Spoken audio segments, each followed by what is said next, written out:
பணி நிரந்தரமின்றி 15 ஆண்டுகளாக காத்திருக்கும் ஊர்ப்புற நூலகர்கள்.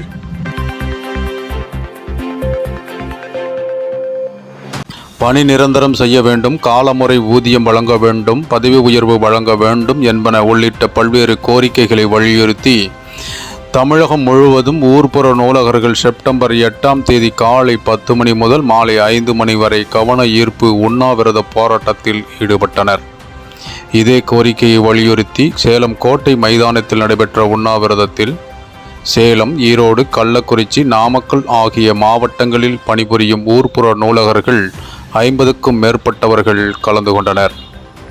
இந்த உண்ணாவிரத போராட்டத்தில் பங்கேற்ற அவர்கள் தமிழக முதல்வர் அவர்கள் தேர்தல் அறிக்கை எண் 178 தெரிவித்துள்ளபடி ஊர்ப்புற நூலகர்களுக்கு பணி நிரந்தரம், பதவி உயர்வு, காலமுறை ஊதியம் ஆகியவற்றினை உடனடியாக வழங்க வேண்டும். 15 ஆண்டுகளுக்கு மேலாக பணி நிரந்தரத்திற்காக காத்திருப்பதாகவும் காத்திருந்த எங்களில் பலருக்கு ஓய்வு பெறும் வயதே நெருங்கிவிட்டதாகவும் அவர்கள் கவலை தெரிவித்தனர். ஊர்ப்புற நூலகர்களாகிய எங்களின் கோரிக்கையை தமிழக முதல்வர் அவர்கள் உடனடியாக நிறைவேற்ற வேண்டும் எனவும் அவர்கள் கேட்டுக்கொண்டனர்.